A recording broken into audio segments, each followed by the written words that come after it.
Jain sir. Jain Jain सूरज आ गए तुम guard Sular से, कुछ पता चला तुम्हें वहाँ? जी सर, गया था मैं गार्ड सुलार, पर वहाँ के लोग बोल रहे हैं हमें कुछ पता नहीं है, इसी दौरान मुझे कुछ पता नहीं चला। अरे सूरज, इन लोगों को क्या हो गया है? ये लोग कुछ बताने के लिए तैयार ही नहीं हो रहे। आज इस केस को 4 दिन हो चुके हैं और अभी तक हमें एक क्लू नहीं मिला। सर आप भी ठीक ही बोल रहे हो, आज केस को 4 दिन हो गया और ये लोग कुछ बता ही नहीं रहे। अब आगे क्या करें, अब आप ही बताओ। सूरज एक काम करो, रंगू के परिवार में जितने भी लोग रहते हैं उन सब से पूछताछ करो और जिसको भी पता हो तो सीधा ब्यूरो में लेके आओ। ठीक है सर।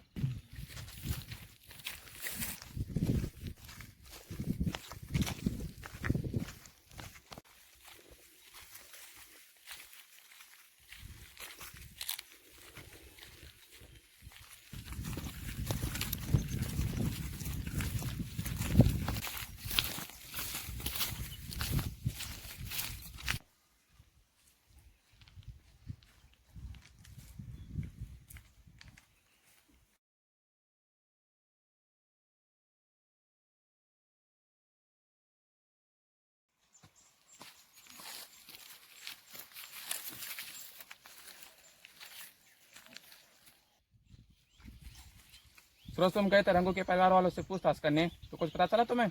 जी सर, मैं गया था रंगू के परिवार में पूछताछ करने, पर उस घर पे ताला लगा था। सूरज और कुछ पता चला तुम्हें रंगू के बारे में? हाँ सर, पता चला। जब मैं उस घर से निकला तो मुझे 3 औरतें मिले, वो घास ले जा रही थी। तो मैंने उनसे पूछताछ की, उन्होंने कहा रंगू बहुत अच्छा लड़का था और हमारा वो बेटा समान था। तो सूरज उन औरतों ने और कुछ बताया रंगू के मर्डर के बारे में? हाँ सर, वो ये भी बता रहे थे कि 2-3 दिन पहले बल उसका मर्डर हो गया, हमने सुना। अब बहुत बुरा हुआ सर उसके साथ, ऐसे बोल रहे थे वो। अब उन्होंने कहा, मुझसे पूछा कि किसने किया उसका मर्डर। मैंने कहा हाँ, अभी तो हमको कुछ पता नहीं चला, तो कुछ अगर आपको कुछ पता है तो मुझे बताओ, मैं अपने सर को बताऊंगा, उसके बाद हमारी पूरी टीम उसको कड़ी से कड़ी सजा देंगे। तो उन्होंने कहा सर ऐसा तो हमें कुछ पता नहीं है। जय हिंद सर। जैन जैन काला, अब बहुत छुट्टियां खा ली, अब हमारे साथ केस में मदद करो। जी सर। काला तुम्हें पता ही है बढ़ियापुर वाला केस जिसमें रंगू का मर्डर हुआ था, और अब तुमने बहुत छुट्टियां खा ली। अब हमारे केस सॉल्व करने में हमारी मदद करो। और पुनीत भी हमें केस सॉल्व करने में मदद कर ही रहा है, और कविंदर सर हमें परेशान कर रहे कि जल्दी केस सॉल्व करो। ठीक है सर, मैं आपके साथ केस सॉल्व करने में मदद करूंगा।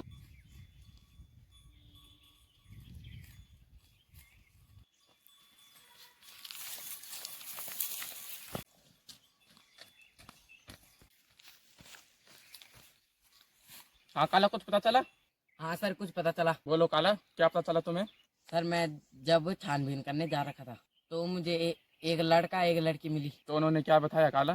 सर मैंने उनसे पूछा रंगू के बारे में कुछ जानते हो? सब उन्होंने कहा हम कुछ नहीं जानते। अरे यार काला, इन लोगों को क्या हो गया है? ये लोग कुछ बताने के लिए तैयार ही नहीं हो रहे। सब जगह यही हाल है कि हम कुछ नहीं जानते, कुछ नहीं जानते। बढ़ियापुर गांव वाले भी यही कह रहे कि हम कुछ नहीं जानते। आज इस केस को 5 दिन हो चुके हैं, ऐसे कैसे चलेगा? और अभी तक हमें एक क्लू नहीं मिला। और हाँ काला, कमिश्नर साहब ने परेशान कर रखा है फ़ोन करके कि जल्दी केस सॉल्व करो, नहीं तो मैं केस को किसी और को सौंप दूंगा। तो सर क्या करें अब? क्या करना भाई काला, अब केस तो जल्दी सॉल्व करना ही पड़ेगा। कमिश्नर साहब ने दिमाग खराब कर रखा है कि जल्दी केस सॉल्व करो, नहीं तो मैं किसी और को सौंप दूंगा। और मेरा तो दिमाग खराब हो रखा है कि आप केस कैसे करे सॉल्व। और मेरे पास तुम जैसा हवलदार पड़ रखे हैं जिनको पूछताछ करना नहीं आ रहा ढंग से, और सही ढंग से तुम लोगों से बात करना भी नहीं आ रहा तुमको। आप करे तो करे क्या? सर थोड़ा तमीज से बात करो। तमीज से बात कर रहा हूँ मैं काला, किसी काम के नहीं हो तुम। अरे एक वो पुनीत है जो 20 में से सटक जाता है और 2 दिन से गायब है, और आ जाता है मेरे पास मुंह उठा के कि सर कुछ पता नहीं है। पता नहीं आधे रास्ते में जाता है और वापस आ जाता है कि सर कुछ नहीं पता चला। और पता नहीं क्यों सर हमारी है उसको छानबीन करने में। कैसे बन गए तुम पुलिस वाले? सर आप मुझे क्यों सुना रहे हो? सुनाओ नहीं तो और क्या करो, किसी काम के नहीं हो तुम सब के सब। एक काम करो, रिजाइन पेपर लो और घर में बैठो। एक काम करता हूँ मैं, रिजाइन पेपर तुम्हारा तैयार करवाता हूँ और घर में बैठो। सॉरी सर, एक मौका दो। क्या सॉरी? कितने मौके दे तुम्हें? कुछ काम के नहीं हो तुम। एक छानबीन करनी नहीं आ रही तुम्हें ढंग से, और आज इस केस को 5 दिन हो गए हैं। अब बोल रहे कि एक मौका दो, एक मौका दो। कितने मौके दूं तुम्हें? मौका तो मैं तुम्हें दे दूंगा, पर इस केस में मन लगा के काम करो। और कमिश्नर सर ने मेरे दिमाग खराब कर रखा है, जल्दी केस सॉल्व करो। और केस कैसे सॉल्व करें, मेरे पास ढंग की हवलदारी नहीं है, तो केस भी कैसे सॉल्व होगा? अभी रुको तुम जरा, अभी मैं कमिश्नर सर से तुम्हारी शिकायत करवाऊंगा कि सर इनको देखो ये ढंग से काम नहीं कर रहे, और उनसे कहूँगा कि इनका रेजिग्नेशन लेटर तैयार करवाओ और इनको घर बैठाओ। अब देखना तुम। सर ऐसा मत करो, मेरी नौकरी चली जाएगी। अगर भाई अपनी जॉब बचाना चाहते हो तो ढंग से काम करो, इस केस में मन लगा के काम करो, और तुम्हारी एक गलती तुम्हारी नौकरी जा सकती है। और आने दोस्त पुनीत को भी अभी उसके ढंग से क्लास लूंगा मैं। लगता है मुझे तुम दोनों का रेजिग्नेशन लेटर तैयार करवाना होगा, और तब घर पे बैठे रहना तुम, और तब रोते रहना कि हमने उस केस में ढंग से काम क्यों नहीं किया होगा। देखो कल अपनी जॉब बचाना चाहते हो तो इस केस में ढंग से काम करो, मन लगा के काम करो। और एक तो तुम्हारी ये आदत है कि तुम्हें लोगों से पूछताछ करना नहीं आता, ढंग से छानबीन तो कर नहीं पाते तुम। मुझे तो लगता है तुम आधे रास्ते में जाते हो और कुछ पता नहीं चलता, तुम्हें आ जाते हो मुठा के, सर हमें कुछ नहीं पता। और अभी मुझे कमिश्नर साहब का फोन आया था कि दिल्ली केस सॉल्व हुआ कि नहीं। मैंने कहा सर अभी तक तो नहीं हुआ। मैंने तो साफ साफ कह दिया भाई कि सर मेरे पास हवलदार ढंग के नहीं है, कुछ काम के नहीं है। वो तो कह रहे कि अब तुम्हारी जॉब भी जाने वाली है। तो देखो तुम्हारे चक्कर में मेरी जॉब भी जाने वाली है।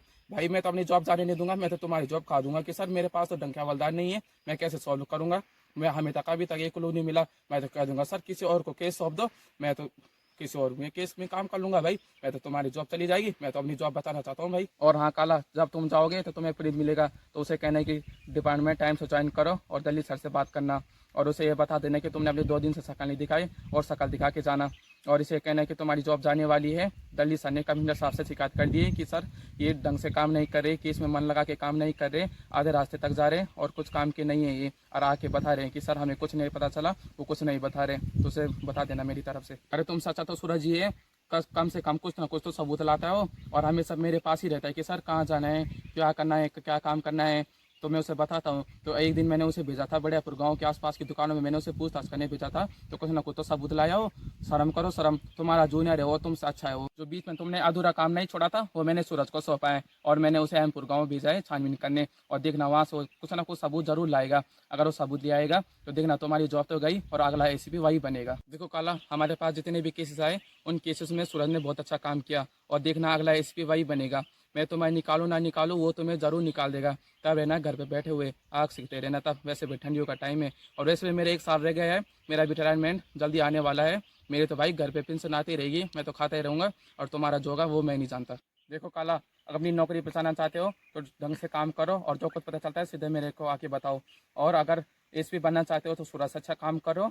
और अगर वो ACP बन गया, मैं निकालूं ना निकालूं, वो तुम्हें ज़रूर निकाल देगा। तो मैं उसके बाद में कुछ नहीं कर पाऊंगा। और वैसे भी मेरे 1 साल रह गया, उसके बाद मैं घर ही बैठा रहूँगा और अपने पैसे खाऊंगा। और कमिश्नर साहब से ने भी मुझे कह दिया है कि दिल्ली तुम्हारे बाद ACP वही बनेगा सूरज। देखो काला, ये मैं तुम्हें लास्ट मौका दे रहा हूँ खुद को साबित करने का। और इस केस में जितना से जितना हो सके सबूत ढूंढने की कोशिश करो और उस पुनीत को आने दो। उसको तो मैं सीधा डिसमिस करूंगा।